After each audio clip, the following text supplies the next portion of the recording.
Assalamualaikum warahmatullahi wabarakatuh. Alhamdulillahi ala ihsani wa syukru lahu ala taufiqihi wa amtinani wa asyhadu an la ilaha illallah wahdahu la syarika lahu ta'ziman li sya'nih wa asyhadu anna Muhammadan abduhu wa rasuluhu ila ridwani. Allahumma shalli alaihi wa ala alihi wa ashabihi wa ikhwani.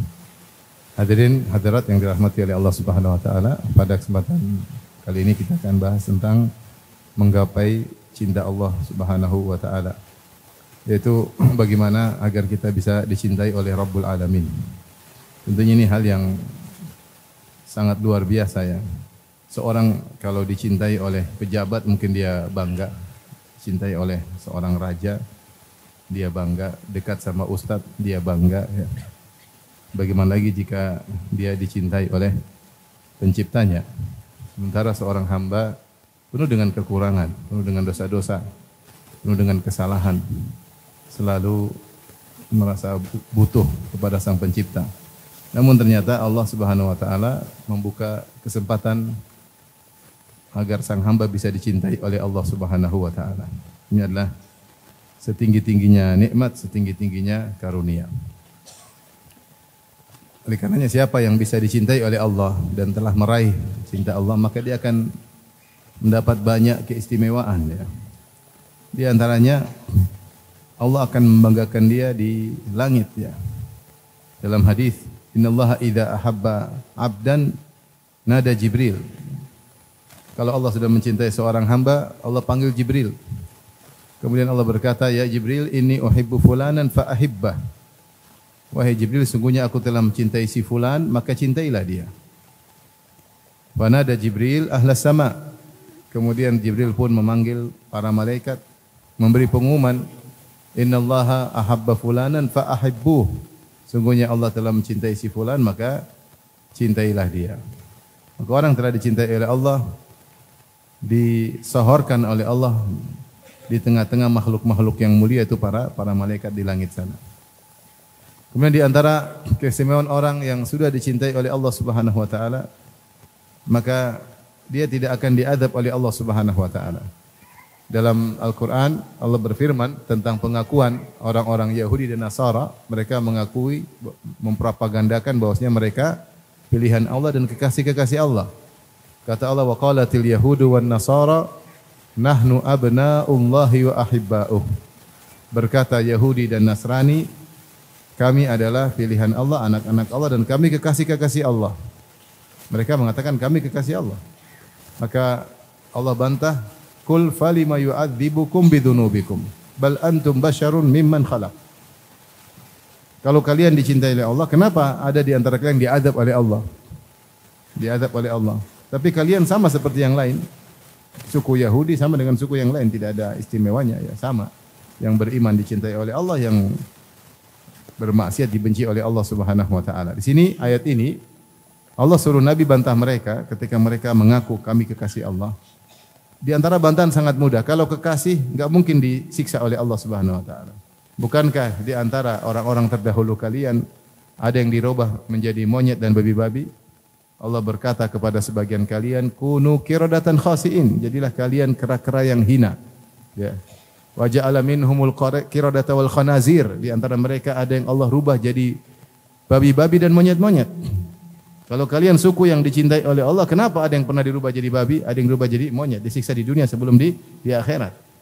Maka kalau dicintai, ayat ini diambil faedah, disebut oleh Ibnu Katsir rahimahullah, dalil bahwasanya kalau Allah sudah mencintai seorang, Allah tidak akan mengazabnya. Allah tidak akan mengazabnya. Dan kita semua ingin selamat dari azab Allah Subhanahu wa taala, ingin meraih husnul khatimah. Tidak mungkin kalau ada seorang dicintai oleh Allah kemudian akhirnya adalah su'ul khatimah, enggak mungkin. Enggak mungkin. Oleh karenanya orang dicintai oleh Allah tidak akan diazab oleh Allah Subhanahu wa taala. Kemudian di antara keistimewaan orang dicintai oleh Allah Subhanahu wa taala, bahwasanya orang dicintai oleh Allah dijaga, dibimbing oleh Allah Subhanahu wa taala. Sebagaimana dalam hadis qudsi Allah berfirman, "Wala yazalu 'abdi yataqarrabu ilayya bin nawafil hatta uhibbah." Senantiasa hambaku mendekatkan dirinya kepadaku dengan perkara-perkara sunnah sampai aku mencintainya. Fa idza ahbabtuhu, kalau aku sudah mencintainya, kuntu sam'ahu alladhi yasma'u bihi wa basarahu alladhi yubsiru bihi wa yadahu allati yabtishu biha wa rijluhu allati yamshi 'alaiha. Kalau aku sudah mencintainya, maka aku akan menjadi pendengarannya yang dia mendengar dengannya. Aku menjadi penglihatan yang dia melihat dengan penglihatan tersebut. Aku menjadi tangannya yang dia memukul atau memegang dengan tangannya tersebut. Dan aku menjadi kakinya yang dia melangkah di atas kakinya tersebut. Dalam riwayat yang lain, ya, qalbahu alladhi yaqilu bihi, aku menjadi hatinya yang dia berfikir dengan hatinya tersebut.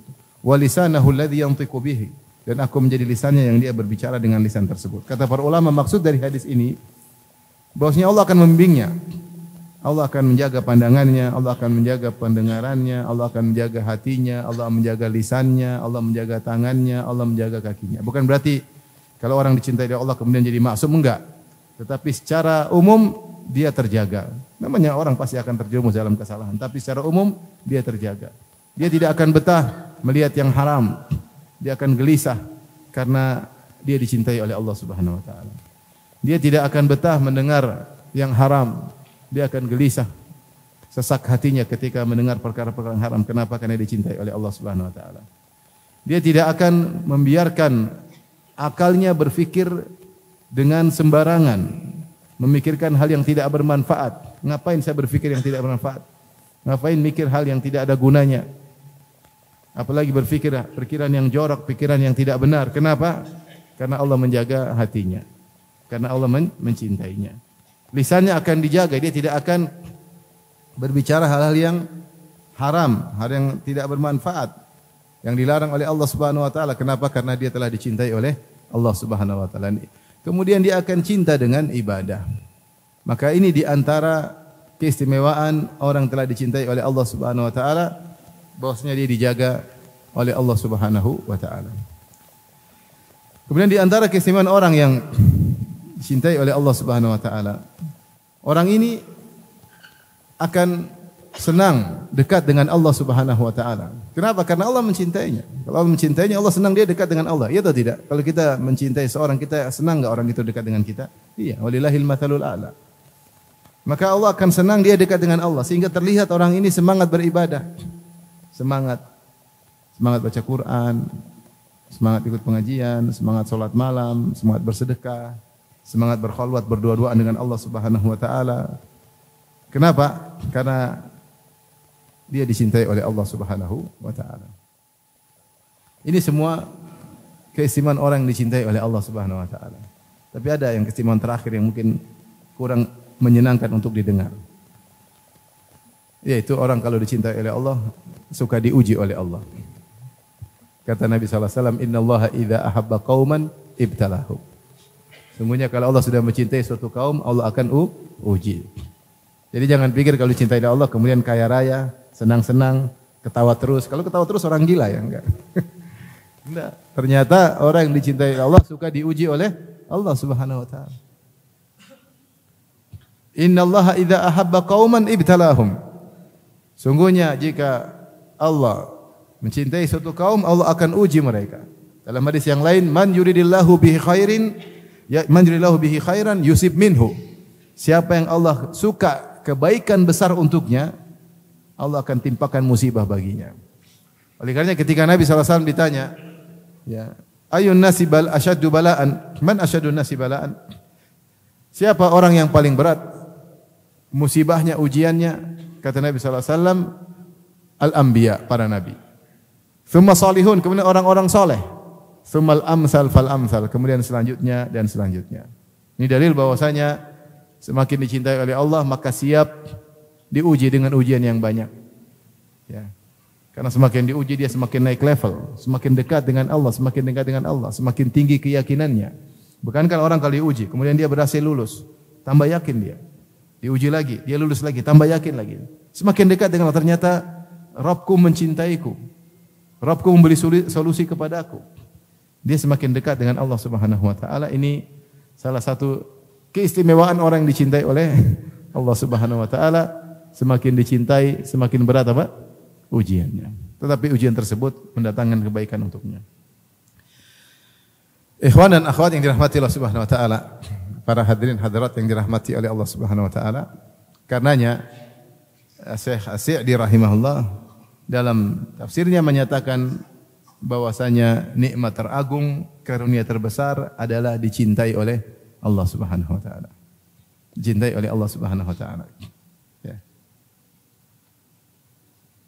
Ada seorang Arab tua, dia tersenyum ketika membaca firman Allah. Dia senang sekali dengar firman Allah.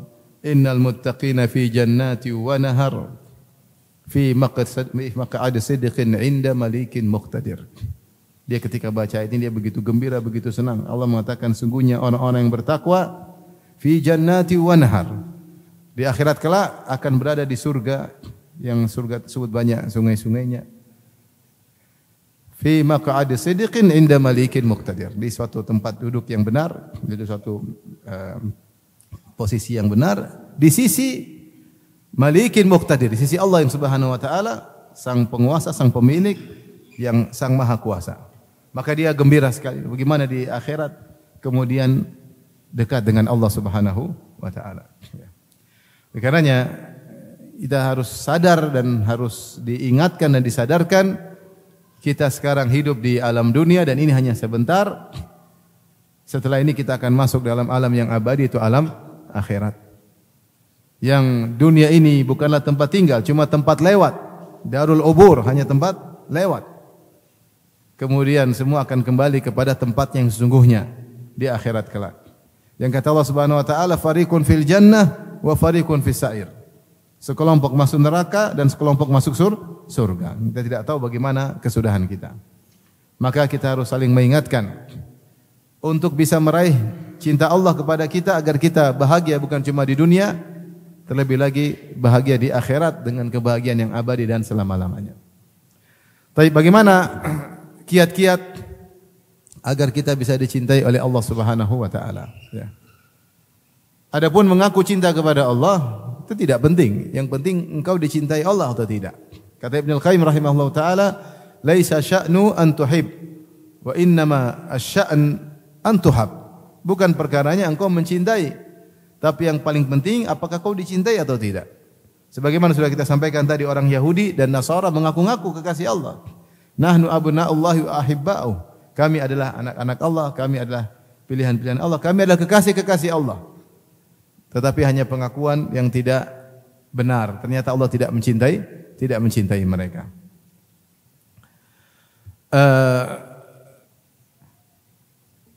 Beberapa amal-amal saleh atau banyak amal saleh yang datang nas secara spesifik menunjukkan siapa yang melakukannya akan dicintai oleh Allah Subhanahu wa taala. Tentunya secara umum semua amal saleh kalau kita lakukan akan mendekatkan kita kepada Allah, akan buat kita semakin dicintai oleh Allah. Semua amal saleh apapun. Ya, semua amal saleh, baca Quran, mau apapun, mau senyum, sedekah, berakhlak mulia sama orang, apapun yang kita lakukan kalau itu amal saleh akan mendatangkan kecintaan Allah Subhanahu wa taala. Tapi sebagian amal datang dalam nas secara spesifik, kalau kau melakukannya akan dicintai oleh Allah Subhanahu wa taala.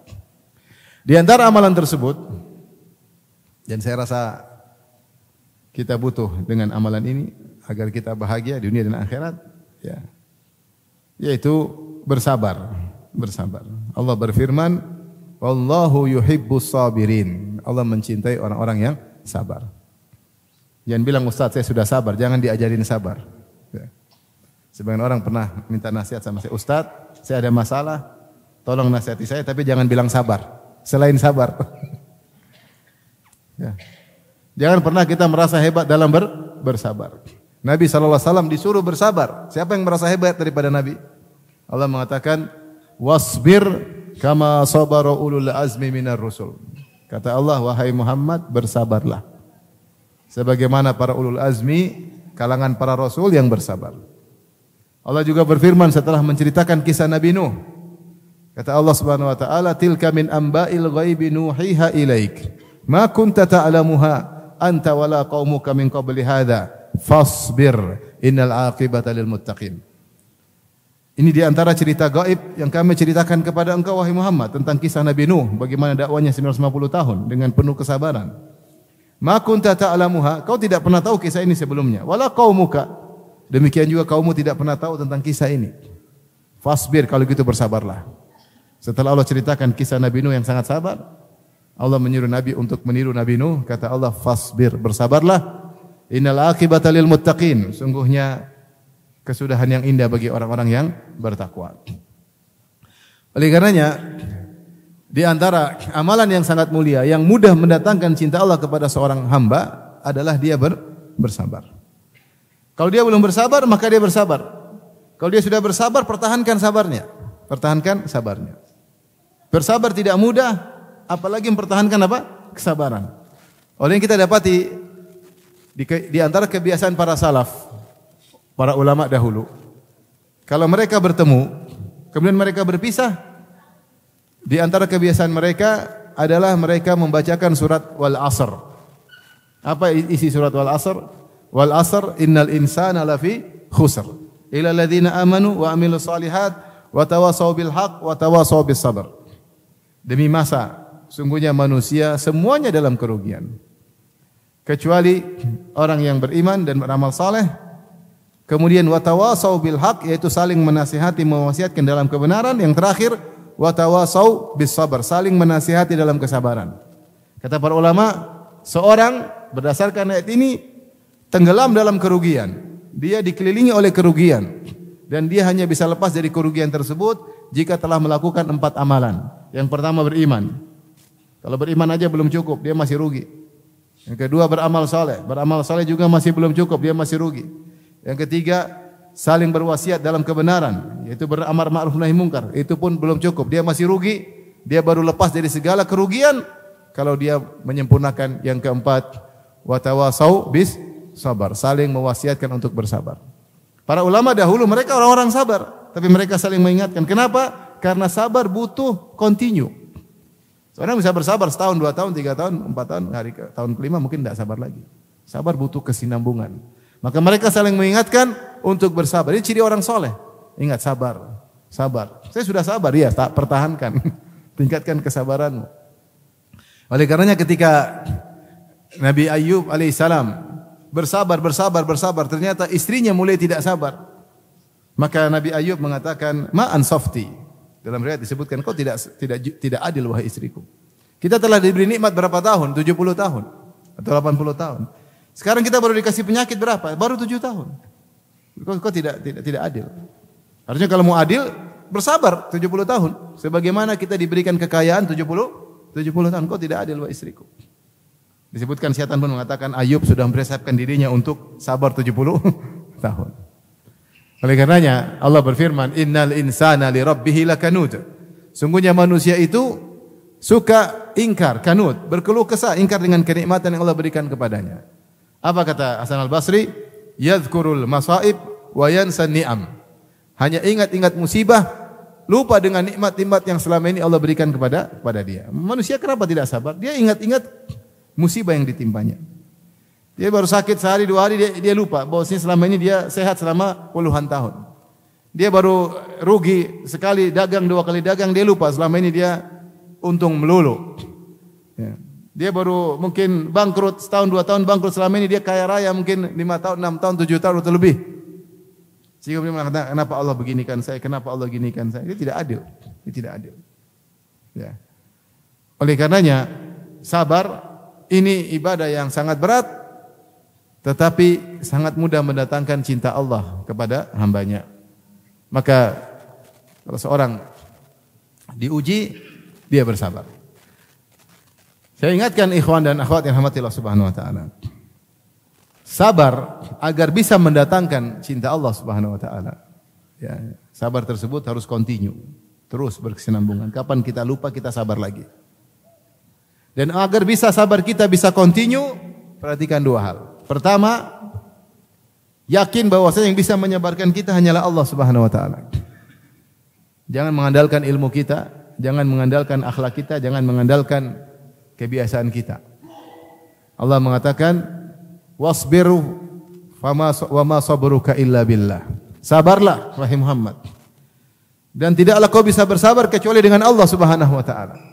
Maka seorang kalau mau sabar, dia harus bersandar kepada Allah. Jangan bersandar kepada kemampuan dia, bersandar kepada harta dia, bersandar kepada teman-teman yang enggak. dia sabarnya akan jatuh suatu saat. Tapi dia bersabar karena Allah.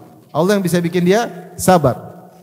Makanya kalau orang di kita terkena musibah, langsung ucapkan kata-kata yang buat dia bisa sabar. Pertama, inna lillahi wa inna ilaihi raji'un. Apa artinya?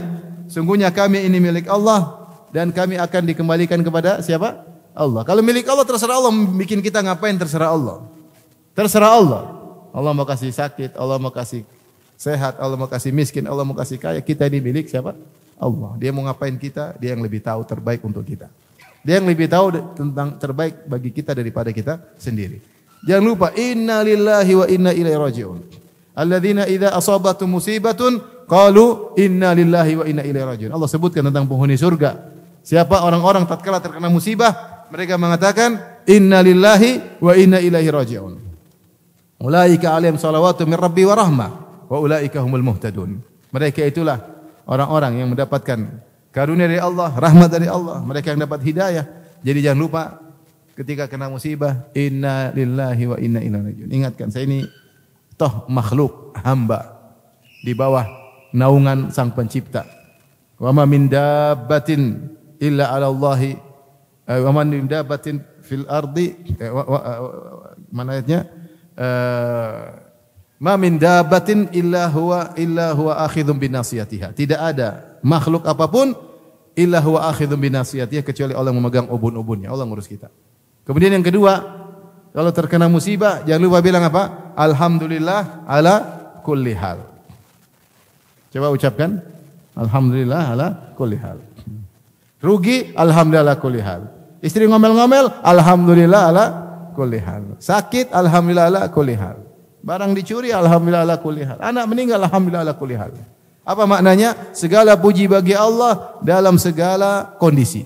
Yaitu kalau kita ucapkan zikir ini untuk mendekatkan diri kita bahwasanya dalam setiap keputusan Allah, Allah dipuji. Pasti ada hikmahnya. Yang sekarang mungkin kita tidak tahu hikmahnya apa.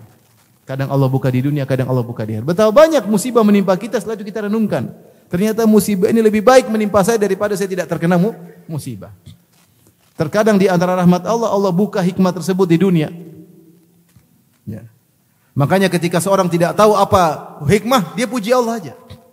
Seperti Nabi Yakub alaihissalam, ketika anaknya hilang, Yusuf hilang alaihissalam, Binyamin ditahan, dituduh mencuri. Kakaknya juga yang tertua, ada yang namanya Yahuda, tidak balik. Apa kata Nabi Yakub alaihissalam? Fasabrun jamil. Saya berusaha sabar yang indah, sabar tanpa mengeluh kepada manusia. Asallahu ayyatiyani bihim jami'an. Semoga Allah mendatangkan mereka seluruhnya kepadaku, mengembalikan mereka anak-anakku yang hilang tersebut kepadaku. Innahu huwal alimul hakim. Sungguhnya Allah itu Maha mengetahui dan Maha bijaksana.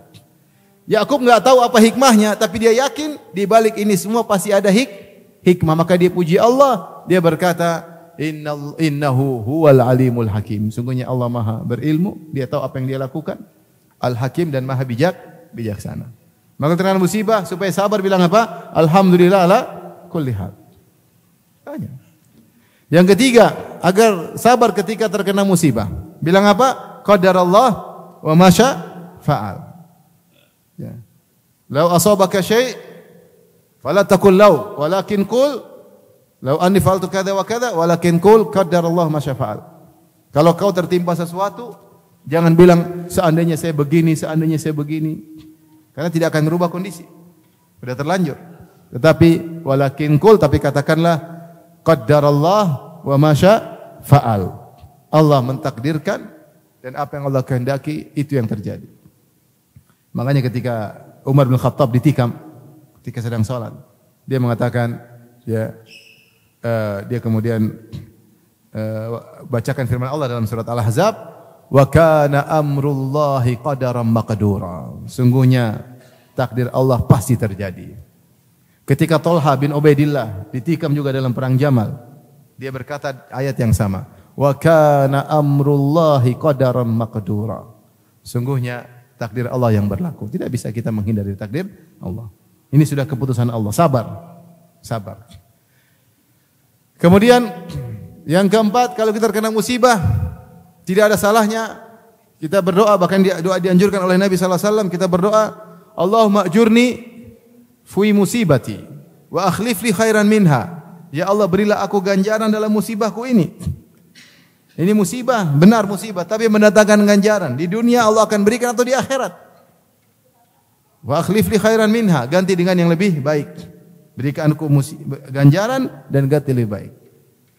Ini membuat kita tenang. Ternyata di balik musibah ada pahala, dan pahala musibah sangat besar. Sangat mudah membuat orang naik level di surga kelak. Ya. Tidak ada pahala seperti bersabar karena musibah. Pahalanya luar biasa. Makanya dalam hadis yaqulu ahlul afiyah hina yu'ta ahlul bala minal jaza' yaumal qiyamah. Ketika di hari kiamat kelak Allah membagi-bagi pahala kepada orang-orang, ada yang di dunia sehat-sehat walafiat, senang-senang, ada yang di dunia selalu kena musibah. Ternyata orang sering terkena musibah dapat pahala banyak sekali. Maka orang-orang yang dulu di dunia nyaman-nyaman hidupnya berkata, berkeinginan, ya waddu ahlul afiyah law anna juludahum kanat fid dunya qurridat bil makarid. Maka mereka berangan-angan seandainya di dunia mereka dulu kulit-kulit mereka digunting-gunting dengan gunting besi. Mereka ingin terkena musibah kalau waktu dunia dulu supaya pahalanya sangat besar. Maka di balik musibah ada pahala. Allah ma'jurni fi musibati hadza. Allah ma'jurni fi musibati, ya Allah berilah aku ganjaran musibahku ini, wa akhlifi khairan minha, dan ganti dengan yang lebih baik. Kalau mau lagi tambah doa, boleh diambil dari Al-Qur'an. Allahumma rbit ala qalbi. Ya Allah, ikatlah hatiku agar aku tidak meronta-ronta, agar aku sabar.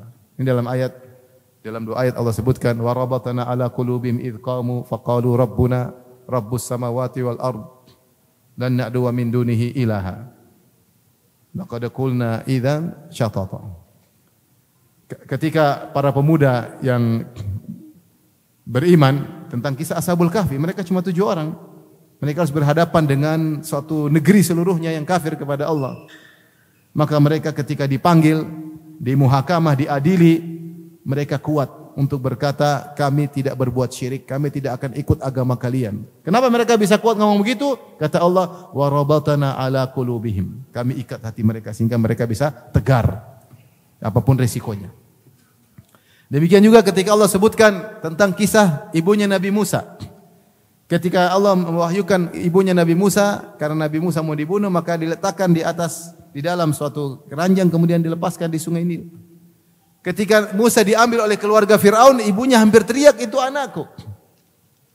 In kadat latubdi bihi walaula an rabatana ala qalbiha.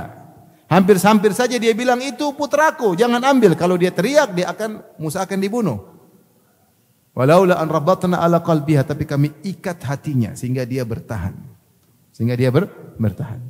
Karena sebagian orang-orang Saudi kalau mereka kena musibah mereka berdoa Allahumma rbit ala qalbi. Ya Allah, ikatlah hatiku supaya aku bisa sabar. Enggak gampang sabar, anak meninggal, harta ludes dicuri orang, mengalami kerugian besar, orang tua meninggal, masalah keluarga, musibah. Kalau Allah tidak ikat hati kita enggak mampu. Kemudian juga di antara doa yang mungkin kita bisa doa juga ketika terkena musibah besar butuh kesabaran, kita berkata Allahumma ya Rabbana afrik alaina sabra. Ya Rabbana afrik alaina sabra. Ya Allah, curahkanlah sabar kepada hatiku. Afrik itu seperti ember kita tumpahin. Kita butuh sabar yang banyak, bukan sabar dikit-dikit. Butuh sabar yang banyak. Insyaallah kalau baca 6 ini insyaallah sabar.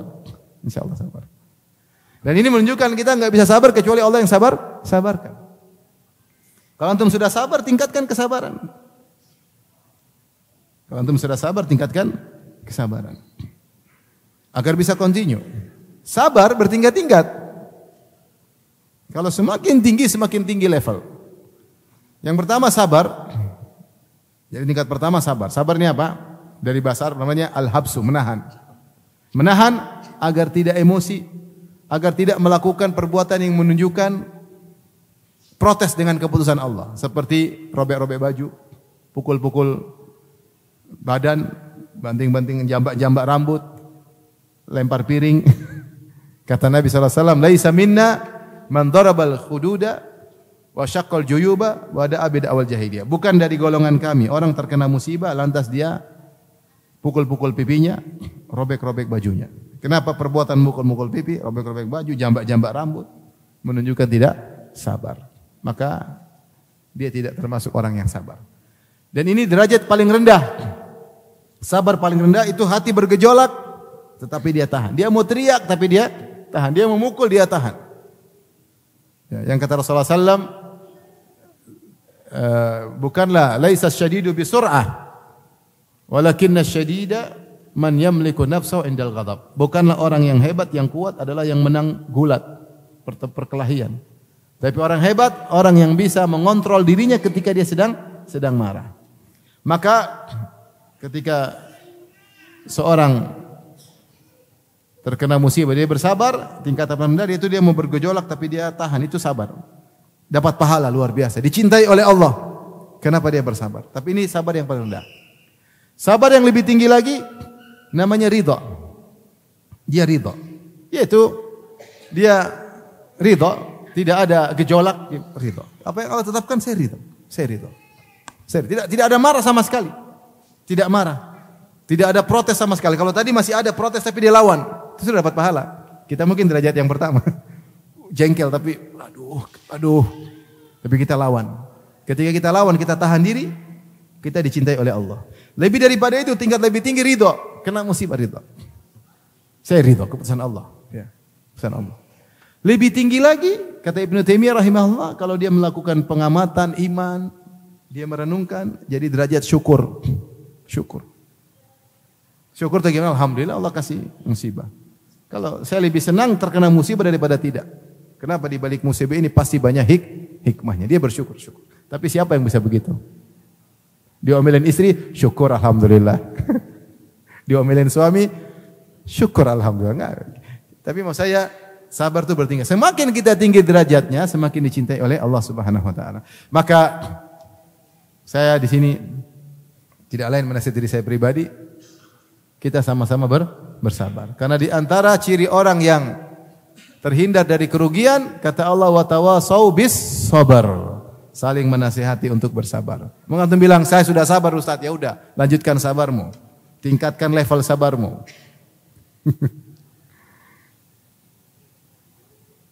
Ada seorang, dia sedang mancing, dan dia sudah orang ini berpoligami. Kalau berpoligami kan tentu banyak masalah, itu tidak? Ya, tentu dia sabar, ya, insya Allah. Dia lagi mancing ikan, ada yang tegur, Fulan sabar. Kata dia, nggak usah ajarin saya sabar.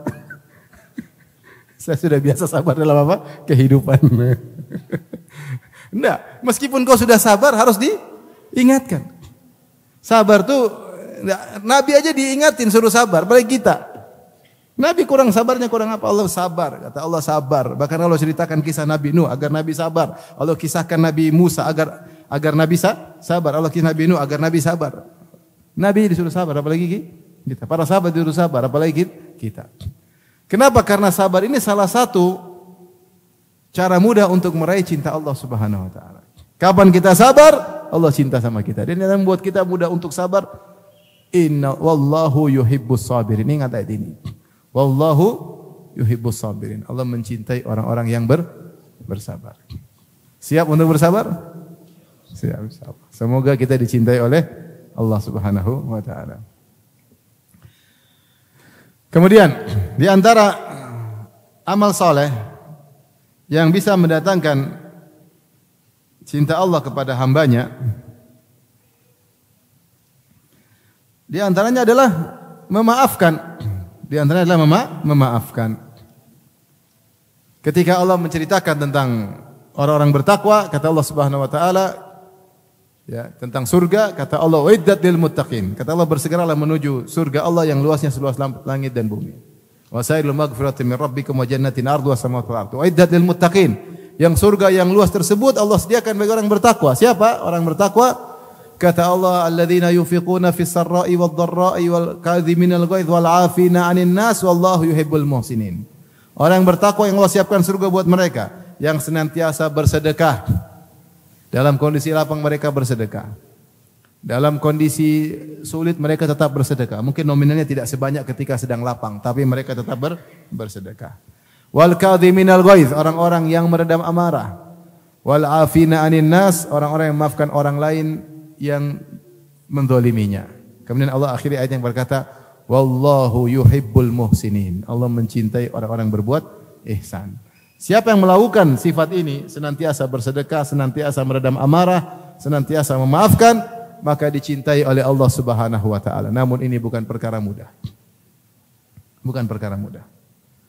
Di sini Allah sebutkan sekaligus 3 amalan agar dicintai oleh Allah. Sifati mereka dengan muhsinin. Kata Allah yang pertama, alladzina yunfiquna fis sarra'i wad dharra. Orang-orang yang senantiasa berinfak dalam kondisi lapang maupun dalam kondisi susah.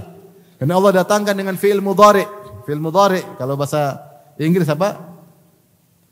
Present tense ya. Kalau fi'il madhi past tense, telah berlalu. Ketika Allah datangkan dengan fi'il mudhari' menunjukkan continue, berkesinambungan. Bukan cuma berinfak bulan Ramadan doang, bukan. Tapi berinfak berkesinambungan. Dalam kondisi lapang, dalam kondisi sulit tetap berinfak jika dia mampu tentunya. Kalau tidak mampu, infak buat dirinya lebih utama. Orang yang dicintai Allah bukan orang pelit. Bukan orang terlalu perhitungan. Duit banyak perhitungan. Tidak. Punya ingin dicintai Allah, sedekah, sedekah. Ikhlas kepada Allah Subhanahu wa taala. Continue, tidak berhenti. Sampai sebagian orang, saya tahu, artinya sebagian orang kalau sudah sering berinfak, sampai bingung kalau uangnya kebanyakan harus infak. Ini ngapain? Enggak ada kegiatan. Kenapa belum ada kegiatan? Kenapa enggak ada yang diinfakkan? Jadi hobi, jadi kecanduan berinfak. Jadi kecanduan. Coba aja kalau enggak percaya. Ada orang kecanduan pelit, ada, enggak mau kasih jadi candu pelit. Ada orang sebaliknya jadi candu infak. Ada. Ya, saya tahu kawan subhanallah punya duit bikin masjid, punya duit bikin masjid, bikin masjid puluhan miliar, bikin masjid. Hobinya bikin masjid. Duit punya ada, bantu sana, bantu sini, bantu sana. Kecanduan. Canduan. Dilatih. Ini orang dicintai oleh Allah. Kenapa? Kecanduan bersedekah. Dia tidak harus puluhan miliar, kita yang penting ada, yang penting senang lihat orang. Makanya di antara doa Nabi SAW, Allahumma inni as'aluka hubbak wa hubba man yuhibbuk wa hubba kulli amalin yuqarribuni ila hubbik. Allahumma inni as'aluka fi'lal khairat wa tarkal munkarat wa hubbal masakin. Ya Allah, aku mohon kepadamu untuk mencintaimu. Allahumma inni as'aluka hubbak wa hubba man yuhibbuk, dan mencintai orang yang mencintaimu dan mencintai seluruh amalan yang mendekatkan aku kepada Engkau. Allah mudahkanlah aku untuk meninggalkan kemungkaran, untuk melakukan kebaikan. Wa hubbal masakin, dan aku mohon kepada Engkau untuk mencintai orang-orang miskin. Orang lihat orang miskin enggak tega, dia kasih.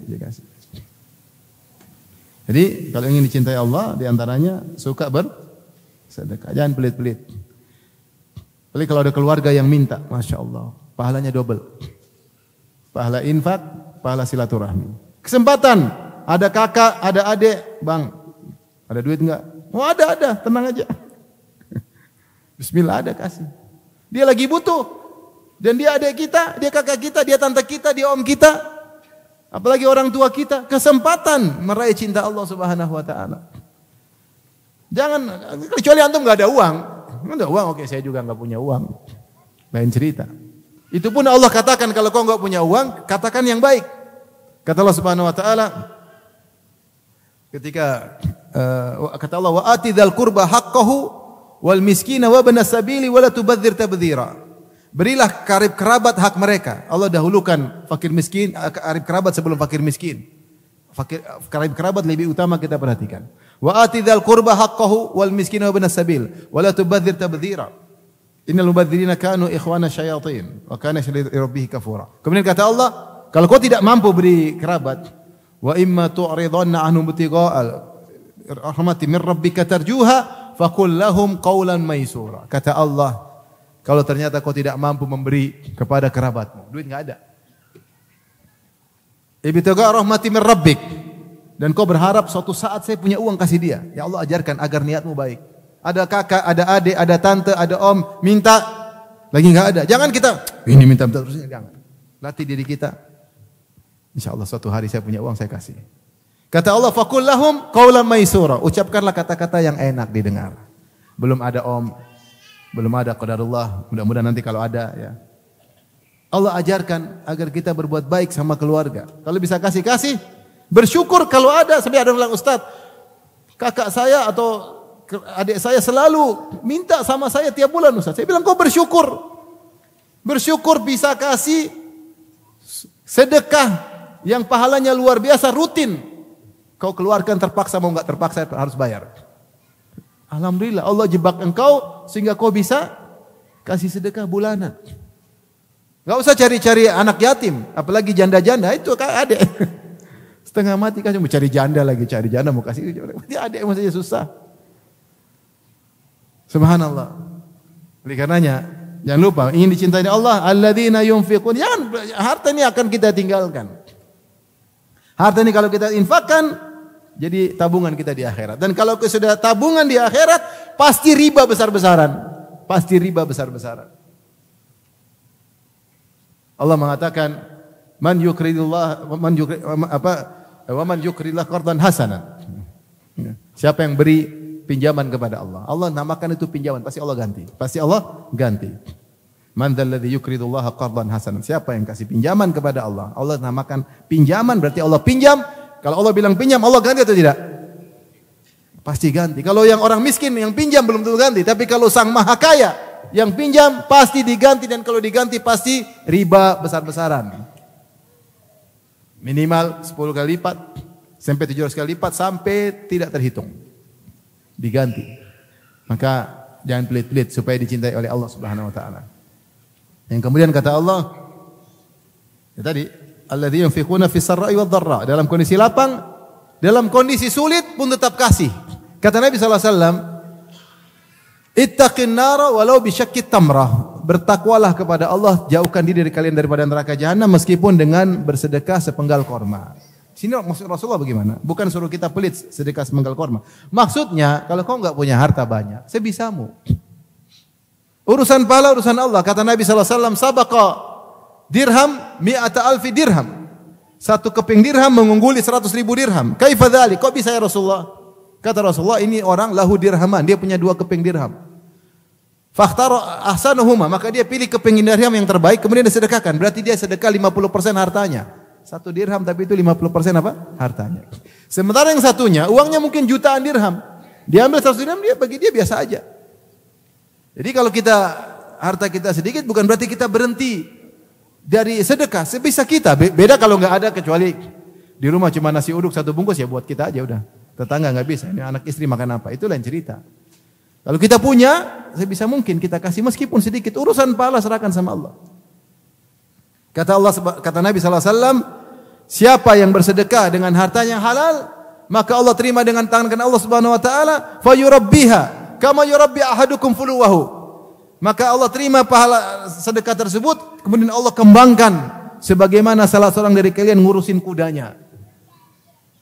Kata Nabi tidak bilang sebagaimana kalian ngurus onta. Orang Arab dulu lebih senang kuda daripada onta. Dan onta itu dibiarin aja hidup. Tapi kuda perlu diperhatikan, diurusin. Perlu perhatian. Sampai dia besar, sampai dia kuat, harus dilatih lari. Kata Nabi, Allah terima sedekahmu dan Allah kembangkan, Allah urusin sebagaimana salah seorang dari kalian ngurusin kuda. Jadi nominal yang sebisa kita. Yang penting jangan pelit. Kasih. Makanya Aisyah radhiyallahu anha ketika didatangi oleh seorang wanita dengan 2 putrinya, minta sedekah. Aisyah tidak punya apa-apa, dia cari cuma dapat satu butir korma, enggak punya apa-apa. Ini istri Nabi sallallahu alaihi wasallam, di rumah Nabi sallallahu alaihi wasallam, orang termulia. Tidak ada kecuali 1 butir korma, dia kasih sama orang tersebut. Isar, dia dahulukan kasih. Terus ibu itu akhirnya ambil bagi 2, kasih 2 putrinya. Kasih 2 putrinya. Mau saya, pelit ini harus kita lawan. Pelit itu penyakit. Pelit itu penyakit. Orang kaya, teman saya kaya luar biasa, mobilnya mewah, rumah, tapi pelitnya luar biasa. Apa pelit luar biasa. Ayo kita makan ke restoran, ternyata bayar sendiri. Lah kirain diajak makan di traktir. Ternyata saya biarkan, bukan saya bayarkan, saya biarkan. Saya biarkan. Sampai ada orang terkenal pelit, ngundang orang makan, makan. Sebab ada senang. Alhamdulillah dia ngundang makan jarang-jarang. Begitu habis makan kata dia, saya lupa bawa dompet. Suruh bersihin. Pelit. Lihat ini musibah. Allah kasih rezeki banyak, Allah cuma bilang, Allah tidak bilang kau sedekah seluruh hartamu, sebagian. Wa anfiqu mimma razaqnakum. Berinfaklah sebagian harta yang aku berikan kepada kalian. Min qabli ayati ahadakumul maut. Sebelum salah seorang dari kalian datangi ajalnya. Fa yaqula rabbi laula akhartani ila ajalin qarib. Ketika dia mati, ya Allah, tunda kematianku 5 menit saja, saya mau transfer, enggak ada. Dia berangan-angan untuk bisa hidup 5 menit supaya bisa bersedekah. Antum yang masih hidup, kita yang masih hidup, kenapa enggak bersedekah? Kapan terbetik hati kita pingin kasih orang, kasih langsung. Jangan ragu-ragu. Punya ATM enggak? Udah langsung. Tiba-tiba kok ingat tante, kok ingat paman, kok ingat adik, kok ingat kakak susah. Ambil, transfer. Ya, saudara, nanti Allah ganti. Ini kita infak, sebenarnya infak buat diri kita sendiri karena itu tabungan buat kita.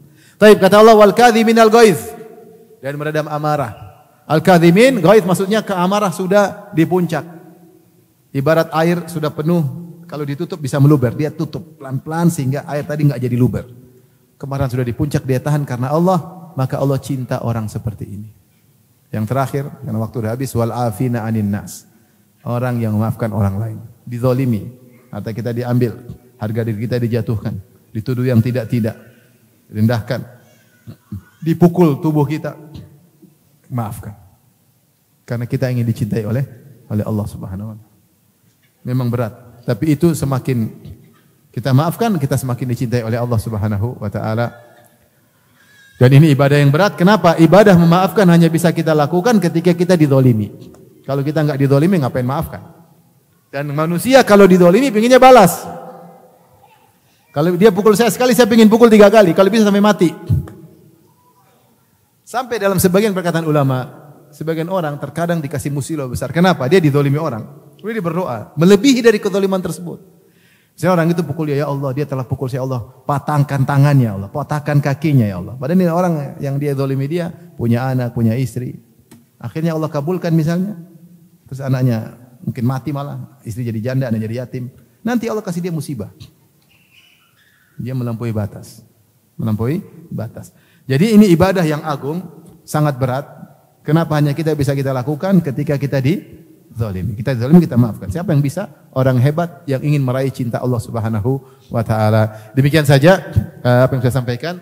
Semoga Allah menjadikan kita hamba-hamba yang dicintai oleh Allah Subhanahu wa taala. Demikian saja, wabillahi taufiq hidayah. Assalamualaikum warahmatullahi wabarakatuh.